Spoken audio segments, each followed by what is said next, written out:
Hello, beautiful souls. I'm Esther, also known as Schmexy Pants. Welcome to my channel.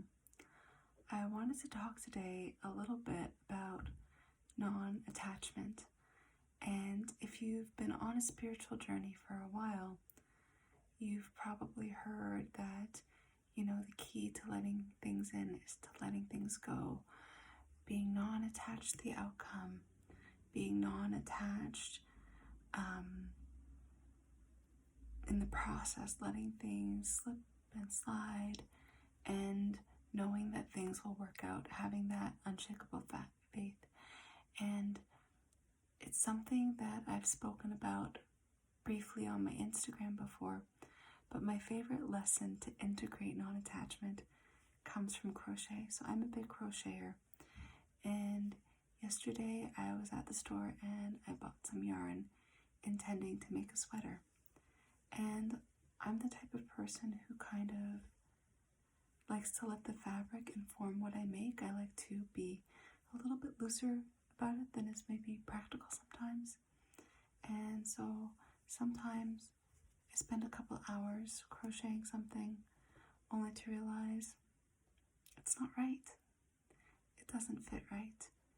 And that to make something even better, I'm going to have to undo hours, sometimes days worth of work.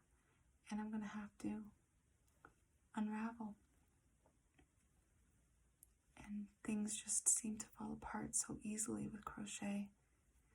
And I think it's like in many things in life where we work so hard and so long for something, but we're so attached to the outcome that even when we know things just don't fit, they aren't quite right, they aren't quite working up in the way that we had hoped, we stick with it.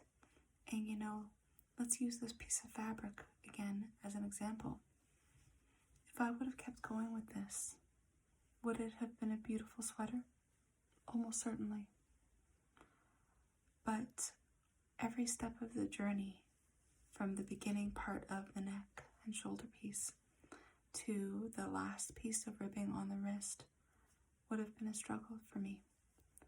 And not only that, the sweater itself would have been beautiful. On paper, it would have been perfect. But you see how tightly these stitches are done? Wearing it would have been stifling. It might have looked good, but I wouldn't have worn it much because it would have been stifling. And so I started working on a different sweater today. I cut this, unsure if I was going to finish it or not. And I let myself use a bigger hook and a bigger stitch. And am now almost done a t-shirt that I built with ease. That, still me doing it, still made from the same stuff. Only now it's something lightweight and comfortable, and the process has been meditative and joyful, and not me just pushing and pushing for perfection and, basically being so attached to this piece and the time that it took to get there that I've lost sight of what it is that I'm really trying to create. So I think this is true in life. We spend time at jobs, school programs, relationships, building things. And it's not that there's no beauty in them.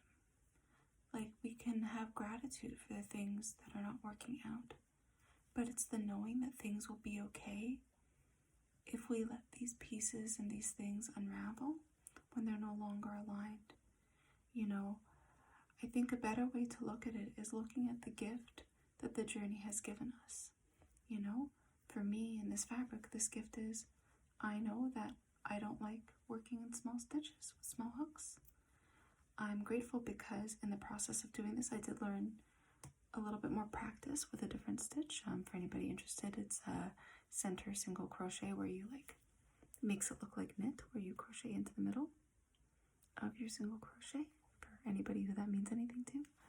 So I'm grateful for those lessons. I'm grateful because I see how the self-striping, how this turns into this beautiful thing. and I can keep it in my back pocket as a lesson for future projects. Knowing what I didn't want through working through it helps me to know what I do want and to shift, and to know that there can be ease in that. And so, much like crochet, integrating this lesson for me, this is a big part of our life. And part of why I'm sharing this video now is the fact that I just did this yet again, made a piece that wasn't serving me, spent several hours, and now have to be not attached to the outcome. But also because in a few days we have a full moon coming up. And full moons are really about letting go of the old, really making space for the new.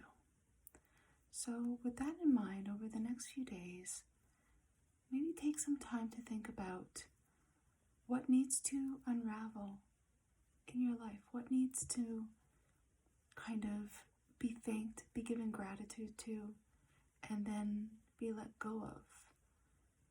Being thankful for the lessons and not being so attached to the history or the time or the energy or the identity.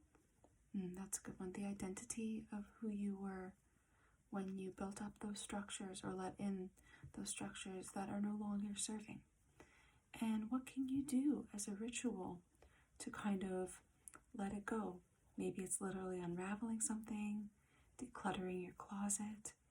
It can be writing actual things about yourself that you want to let go of, like self-doubt or fear of, sharing your voice.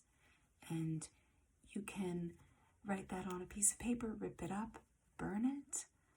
You can sing to yourself. Healing showers or baths are really great.